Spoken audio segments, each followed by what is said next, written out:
Welcome back. Like just got a quick little tutorial for Blender. Like a lot of people overlook, like Blender's awesome, Maya's awesome, 3ds Max, all of them awesome. I don't call those things that just everything has its perks, and so I use even if I had the money for Maya or 3ds Max, I'd still be using Blender because it just has its perks, and like all the other programs have their perks too. But there's just certain things you can take advantage of. You find that out working with 3D modeling programs. So like every program has its perks, and you really don't know really till you use them. You figure out a way you want a workflow to do things, and then you establish a workflow. You start using them, doing them. But when you come into Blender fresh, you don't know. I mean, there's nothing really obvious. I mean, you right click on stuff, and if you're looking for if you're doing for rigging or something like that. And the big thing is, I was looking for it, and I couldn't find it. I figured out, I mean, there's got to be some little process, but Maya, you got your attribute editor, relationship editor, and your set driven key. They're all different now. That's all. They still have that in there, but it's a node based system. I used it in like 2019. I bought into that, which was good. I thought, I don't know why they took Maya LT. It was like a 19.99 a month subscription for Maya, and that was awesome. That was a short version, but you can rig a model and animate. Paid $19 a month, and you can use Maya. So I mean, that was I got that membership back then. But they don't do my OT anymore to do a token thing or whatever it is. But set driven key is one of those things. But then with that, that's a whole different. The node based system is way better.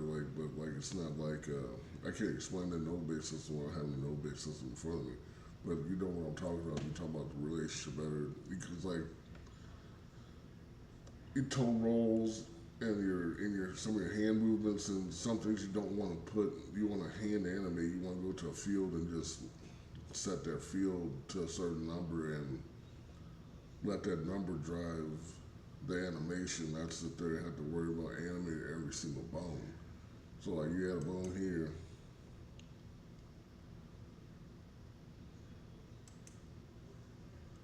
Go into pose mode and now without a rig, I mean you can this thing's with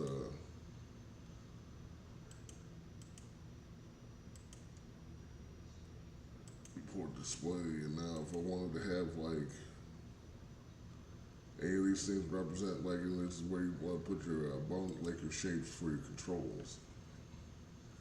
And it's like I said, those are some things that you don't know unless you go in there and do it. But that's just a hint on the things. But I'm talking about the toe roll or hand animation. Say I go back, edit mode, put this at 0, put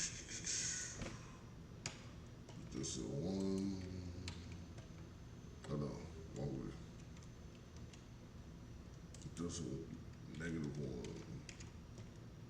No, wrong one. Because this is -1.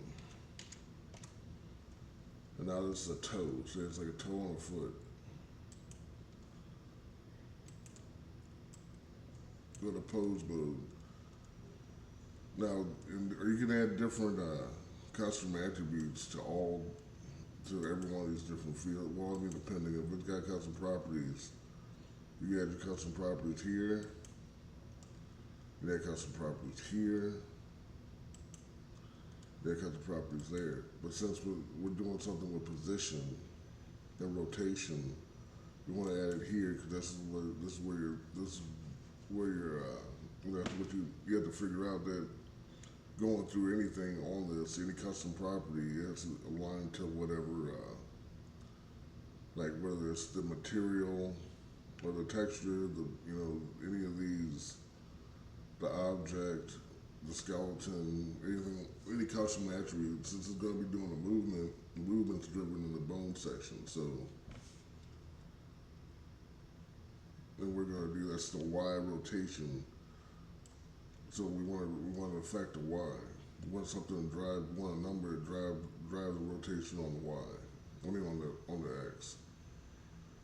So we don't have to like sit there and go through it all the time and have to like, we can just keyframe, go to different keyframes, set a number there, and like have it animate the number instead of having to go here and click on it and then rotate it or have another control for it. There's things you don't want to have to do to sit there. It's time taking and you don't really want to have to do that. So you come down here to custom properties, you add your custom property, you open up yourself the driver's menu, lift it up, add this property called, like it says total, so we're gonna go total. Bam. We got property value of 1, default value of 1, minimum and the maximum. So like a minimum is 0 when you go on the slider, because it's a slider. 0's on the left, 1's on the right. Or you can put, whatever numbers, whatever way you want to put it, but it goes from left to right because it's a slider.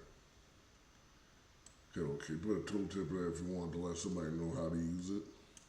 Like say, like you rigged the model and you rigged the model for animator to animate it. And he comes over here and he sees this. He's like, what's this for? Tooltip. So you would come in here and I want to drive the X value, because that's the direction I want to be. That's what I want to be animated until going up and down, up and down. So set that back to 0. Add driver. Come over to the drivers, right click on this.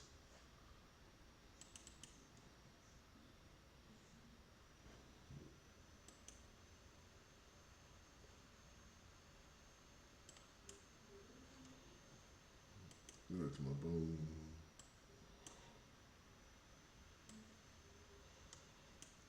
It's in the F curve mode, so bam.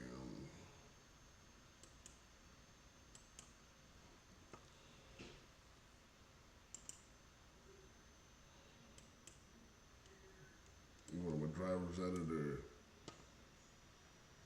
or right click go on the driver's editor. You got the driver's, there's stuff you can do here too, but like the main focus is right here. I'm gonna click this off. I'll right click this,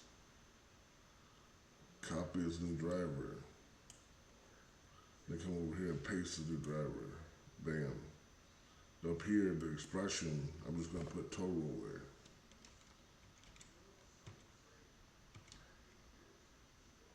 Because that's the field. And but bam, bam. Now we got at 0 is down, at 1 is up. 0 down, 1 is up. So you have it at 0. So now you come back here to edit it. You want to have the default value at 0. I didn't know that. I'll never use it because like I don't. If I was using Unreal, like I said, Unreal's great too. And I love to use Unreal all the time, but it's the fact that like there's so many people using it, and like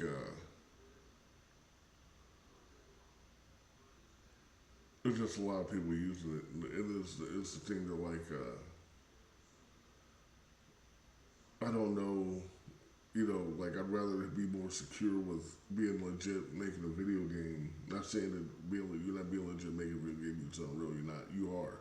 You're being very legit. It's, like I said, people are talking right now. They got the whole thing with they're bashing Unreal games, but it's not. I mean, it's two things that's logical when it comes to this, which I stuff defies logic to me. So I can't be one to be talking about logic sometimes. But like, you got a hammer to build a house. You have Unreal Engine to build a video game.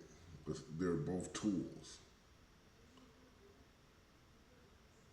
You have a hammer to build the house. You have Unreal Engine to build the game. They're both tools. So who do you blame the tools? So I mean, you can't blame the hammer for the house being bad. So like that's the type of thing though. So like everything's there. Everything's there for you. If it's not extensive documentation online about it. I've worked through it. I've worked through the extensive documentation. I looked at it like, dang. But I went to school. Before Unreal 5, I went to school for Unreal, what was it, UDK. And I had like 3 classes before I dropped out. Like I dropped out right in on my bachelor's. It was like I had 3 classes. But it wasn't all of them. But like it's I had both the books to work with. The books I worked with during the school was Mastering the Unreal Engine Technology 1, Volume 1, Mastering Unreal Engine Volume 2.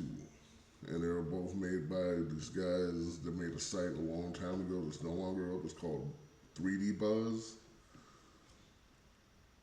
And I used to go and I'd use those books and go with that site along with whatever they had with the lectures and work through the classwork as fast as I can. Like because I had zero time. Like really, like I was trying to do too much. But I had already researched a lot of stuff. There was a site. There's another guy on the side. It's called Horances, I guess .com. Like that's how I got to learn the material out of it a little bit. Like that's because I looked in book 1. Both books have break it down. The first book shows you how to basically the basics are the engine, and you bring in how to bring in your model characters. It tells you about the Kismet, break down material nodes, everything. It's all in there. It's like a thick book. Both of them like this thick. And but Horns there was some advanced stuff like material painting, and that's where I really I started. Because that's something you want to do. You want to be able to paint materials. Sometimes you don't want to have seams. It's some of the seamless is more realistic looking. You want to blend 2 different materials together. You blend these 2 materials, and then you figure out that's where you start to learn black and whites a little bit. Pretty much 0 and 1. With materials and stuff. It's the that's all. But like it's a thing. You got the tool there. You can't. It has everything. So like I said, I've been using it for a very long time. So, but the update to the engines, like I needed to learn. Like I didn't go to school during the time Unreal 4, so I needed to learn the blueprints and that. Unreal 5 introduced that. In Unreal 4 started introducing Niagara. But Chaos, Niagara, and Blueprints were pretty much a new thing too. And otherwise, they're all the same. Just more perks, updated user interface, updated, a whole bunch of stuff. And then now I need rigging and all that other stuff. I was like, okay, control rig, metahumans. Okay, I will go back to that. Like, I'm pretty sure I'll be able to learn it real fast, but I'm not trying to I watched some videos when they introduced like control rig, and I was like, okay, I understand it. If I ever use it, but like, there's so many things that but it's like, if you want to do, what do you want to do? Like, and then Nanite and Lumen are new also on Unreal 5. So like but I understand that I already know I use Nanite and Lumen. Then it has the process with your with your LODs. You don't have to worry about making LOD models anymore. You just it makes it for you. You set the levels and it makes it for you. It makes your billboard. I mean, it makes your billboard for you. Like so, like I mean, and it's not it doesn't pop all the way. I mean, it's the tool is there. The whole everything tool, HLODs, one file per actor, level partition. I mean, everything. It's there. Some people try to probably overcomplicate it, and that's what people are doing, possibly when they're talking about when they're talking about the games or like performance wise. But some people are probably just overdoing. They're overdoing what they and then when you say you want it to meet specific requirements for like whatever console or platform it's going to go to, as long as it meets the specs proximate for these high ends, you got to think about making money. It's time is money. You spend all this time on a video game, you got to deliver the product, and then it's and what they're looking for and on these high end systems is peak, not like subpar. So if it runs, but yeah, this is the toe roll, and that's how you do it here in Blender. But like I said, and then like even with this, like I said, this is set here, but I mean I can go and add a model.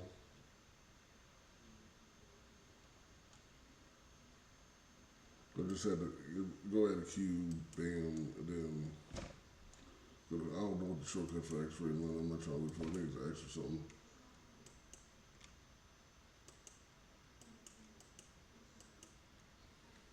Control P, automatic weights.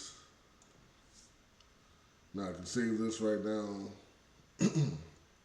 and call it yada yada yada. That's a blend file.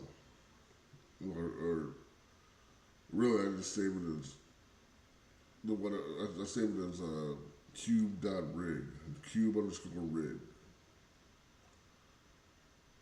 and then whatever version of the rig or whatever version of the model till it's finalized, and then I can also go in after I save it as that, save as that, go Alt P, clear parent, delete it. I go here and add a speeder.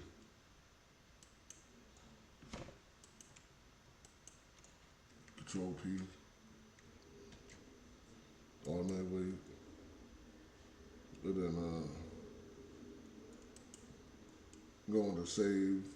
Well, I mean, I could import it. I could import a model too. Import the model. Don't do nothing yet. Don't save. Go to save as spear underscore rigged, whatever version of it. Yada yada yada. And now I got both my models rigged already. It's just like you gotta watch rotations though when you do that. You can only move. You only really want to move the model. You don't really want to like rotate the bones in edit mode. You want to basically move them around. So if it's like you have two human characters, why go and rig another character rig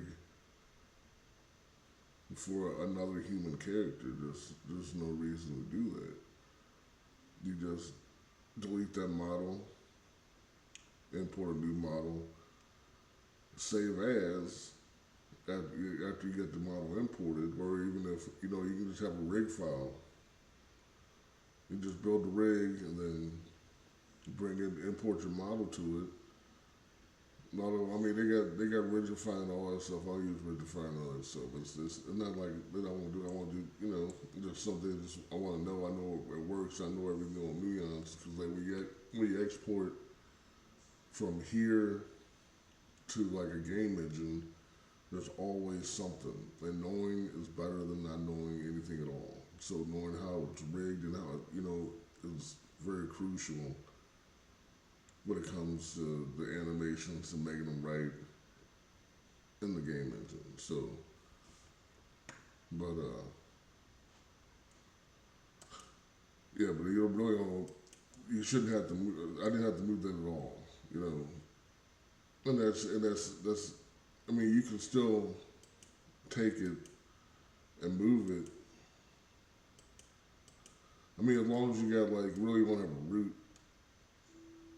I can still move this up, and then edit mode, and then pose mode is still gonna keep it at 0. But when you do that, you gotta remember where if you had like say you had animations, or I mean, you can animate a model and then delete the mesh, import a new mesh, skin that mesh, and reuse the animations over again by doing it. But it's the you gotta remember when you move and adjust where the bones are, that the animation is gonna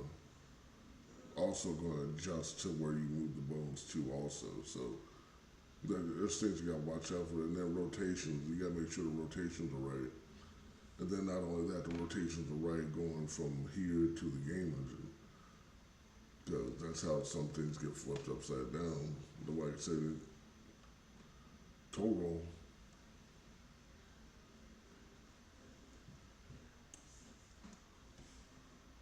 Thanks for checking me out.